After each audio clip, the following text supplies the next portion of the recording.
नाम बताएंगे?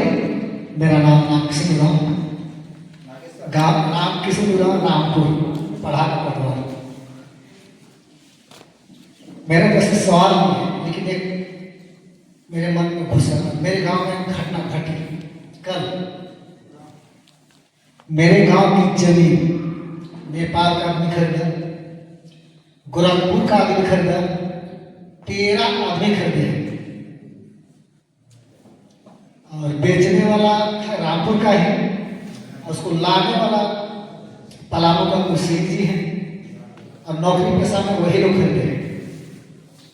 अंतिम में वही उन्हीं लोग से पूछना शुरू किया, आखिर आप नेपाल का आदमी यहाँ जमीन क्यों लिए? वही 5-10 के समय उसने क्या बताया, हमको होम लोन चाहिए। मेरा बाप नेपाल में, यहाँ का हमको होम लोन नहीं मिलेगा, इसलिए यहाँ झारखंड का जमीन लिया। और मर्दों का भी बताए, बहुत कुछ बताए, सुने भी आप लोग। साथ सऊदी अरब तो तेल बेचता है, हम लोग इतना बेच इतना अमीर हो जाएगा, इसमें हम लोग चले तो धर्म की बात में किनारे करके चले। सऊदी अरब एक तेल बेचती है ना, हम लोग बहुत चीज बेच अमीर हो जाएंगे, हमको लगता है। धन्यवाद। तो नागेश्वर गाँव की हो, नाम किशोर।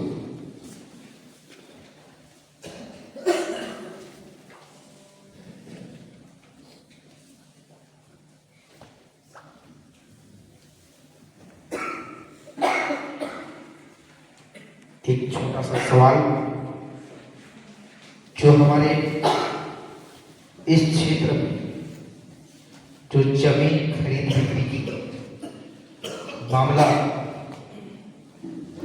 बहुत पहले से रहा है, आज भी उतना ही तेजी से चल रही है, इससे संबंधित इनका सवाल आया कि आज देश विदेश के लोगों भी यहाँ पर जमीन कैसे खरीद पा रहे हैं। इतने सारे हमारे पास जमीन की सुरक्षा कवच, कानून, तमाम कानून के रहते हुए भी इस तरह की खरीद बिक्री कैसे हो रहा है। इनका सवाल का यही तात्पर्य है, सैंटी एक्ट, एसपीटी एक्ट, बिल्किन शेड्यूल, वन अधिनियम, भूमि अधिग्रहण, तमाम कानून होने के बावजूद भी आज उसके अलावा अनुसूचित क्षेत्र, जो हम इस क्षेत्र से निवास करते हैं, फिर भी हमारी जमीन की जो हेरा फेरी आज तक नहीं रुका है, इससे संबंधित इनका सवाल है। मैं चाहूंगा डॉक्टर दादा से इनका भी जवाब देने का प्रयास करेंगे।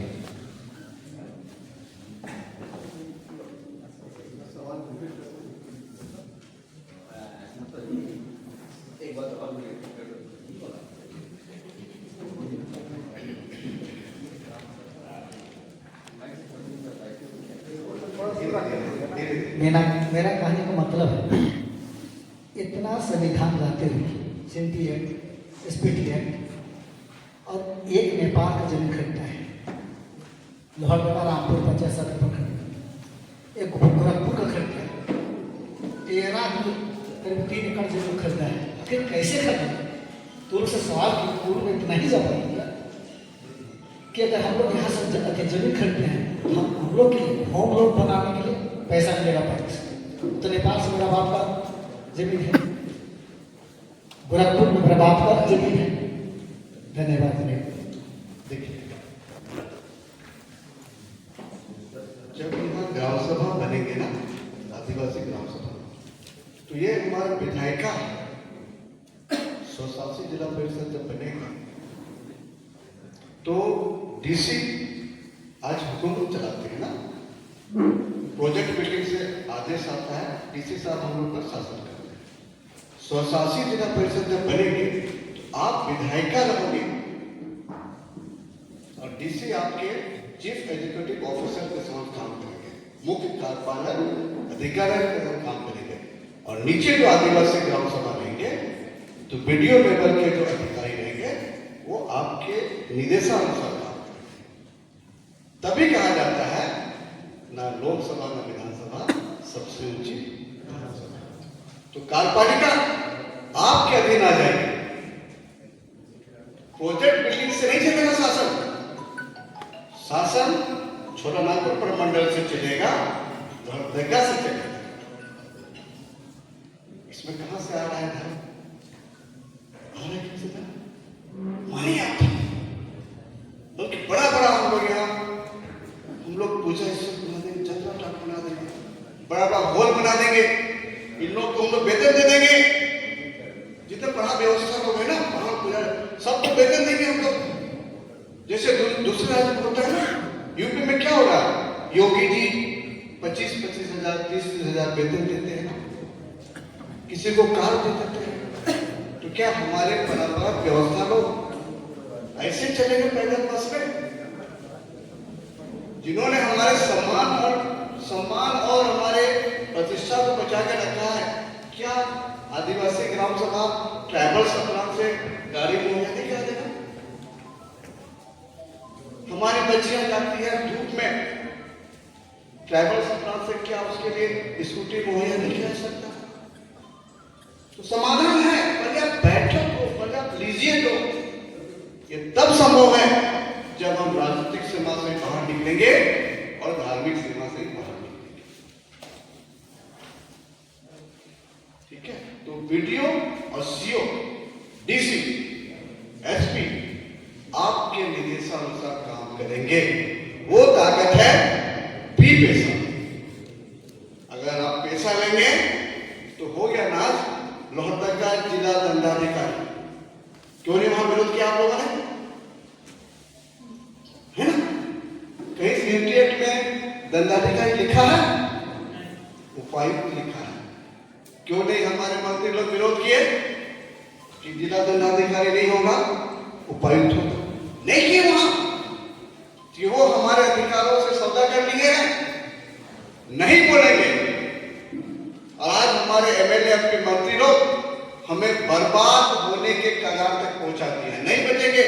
अगर आज हम लोग नहीं लड़ेंगे ना एकजुट होकर के, हम लोग नहीं बचेंगे। उन्हीं दल का पार के लोगों को सरकार अपने इर्द गिर्द रखी है, जिनसे बचाने के लिए झारखंड का गठन हुआ। और पूरे विश्व में झारखंड की सरकार ऐसी सरकार है जो हम आदिवासियों को मूलवासियों को खत्म करने के लिए नीति और योजना बनाती है। क्या अच्छी बात है? और हम चुपचाप बैठे हुए हैं? कब हवा निकलेगी? मैं दिल्ली गया था पिछले महीना, बहुत भीड़ थी। मैं ड्राइवर को बोला, देखो यार क्या चीज है। क्या देखा मालूम है? खूंटी जिले की एक लड़की, जवान लड़की, उसका लाश नाली से निकाला जा रहा था। क्या इसलिए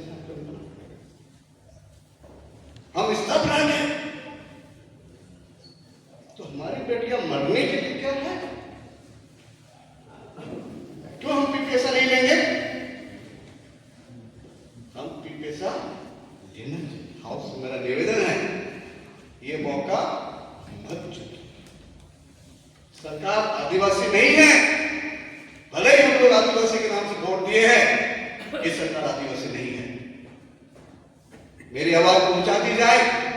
एक आदिम जनजाति का व्यक्ति का ऐसा बयान है, ये सरकार आदिवासियों की नहीं है, ये पूंजीपतियों की है, उद्योगपतियों की है, दूसरे राज्य के लोगों से चलाए जा रहे हैं। और हम आदिवासी मूलवासियों को खत्म करने के लिए विभिन्न तरह के साजिश सरकार की। 5वीं अनुसूची के लिए ट्राइब्स एडवाइजरी काउंसिल तक सरकार नहीं बना सकी। सूचना आयोग का गठन नहीं हुआ, महिला आयोग का गठन नहीं हुआ, लोकपाल का गठन नहीं हुआ। इसलिए नहीं हुआ कि दूसरे राज्य के एक व्यक्ति को राज्य का महाधिवक्ता नियुक्त किया गया। क्या मेरा विरोध करना सही नहीं था? जिन लोगों को बचाने के लिए झारखंड बना, उन्हीं लोगों को अपने राज्य का महाधिवक्ता बना दिया है। वही ने सलाह दिए हैं, आप पैसा दे दो। फिर हम लोग रुकने वाले कहां है? तिलका मांझी को नाच भी है ना, नहीं चलेगा। झारखंड हमारा शहीदों की धरती है, नहीं चलेगा।